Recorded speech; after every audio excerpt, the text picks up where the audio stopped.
குஜராத் மாநிலம் பதான் மாவட்டத்தில் ஒடுக்கப்பட்ட சமூகத்தை சார்ந்த இளைஞர் தனது திருமணத்தின் வெள்ளை குதிரையில் ஊர்வலமாக உலா வந்திருக்கிறார். ஆதிக்க சாதியை சேர்ந்த ஒரு இளைஞர் கீழ்சாதி பையன் எப்படி குதிரையிலே உலா வரலாம் என்கிற ஒரு சாதி வெறியுடன் பால் எடுத்து அவர் மீது வெட்ட பாய்ந்திருக்கிறார். அங்கு இருந்தவர்கள் தடுக்கப்பட்டதினால் அந்த மணமகன் உயிர் பிழைத்திருக்கிறார். எவ்வளோ பெரிய ஒரு கொலைவெறி தாக்குதலை நடத்த வந்திருக்கிறார் இந்த சாதி வெறி மிருகங்கள் என்பதை நாம் உணர வேண்டும். அதுவும் மகாத்மா பிறந்த குஜராத் மாநிலத்தில் இன்றைக்கு 3வது முறையாக பிரதமராக ஆட்சி செய்து கொண்டிருக்கக்கூடிய நரேந்திர மோடி அவர்கள் 3 முறை முதல்வராக ஆட்சி செய்த குஜராத் மாநிலத்தான் இந்த சாதி வெறி கட்டவிழ்க்கப்பட்டிருக்கிறது.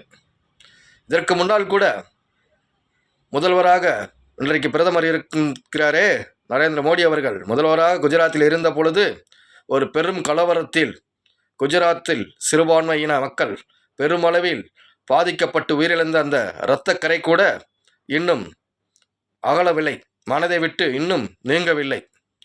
இப்படிதான் சாதி வெறியும் மதவெறியும் எங்கும் கட்டவிழ்த்தப்பட்டு கொண்டிருக்கிறது. இதை வேடிக்கை பார்த்து கொண்டு இருக்க நாங்கள் ஒன்றும் பாசிசவாதிகள் இல்லை. எங்கெங்கு சாமானிய மக்களும் ஒடுக்கப்பட்ட மக்களும் சிறுபான்மை மக்களும் அச்சுறுத்தலுக்கும் பாதிப்புகளுக்கும் உள்ளாகிறதோ அங்கெல்லாம் எங்களுடைய குரல் ஒலிக்கும், அந்த மக்களுக்கு ஆதரவாகவும் பாதுகாப்பாகவும் துணை நிற்போம் என்பதை காந்தியவாதி சசிபெருமாள் ஆதரவு மது ஒழிப்பு போராளிகள் சார்பாக இங்கு பதிவு செய்வதுடன் அந்த இளைஞரை தாக்க வந்த அந்த சாதி வெறிய கும்பலை சட்டப்படி நடவடிக்கை எடுத்து கடுமையாக தண்டனை வழங்க வேண்டும் என்பதை இங்கு வலியுறுத்துகிறோம்.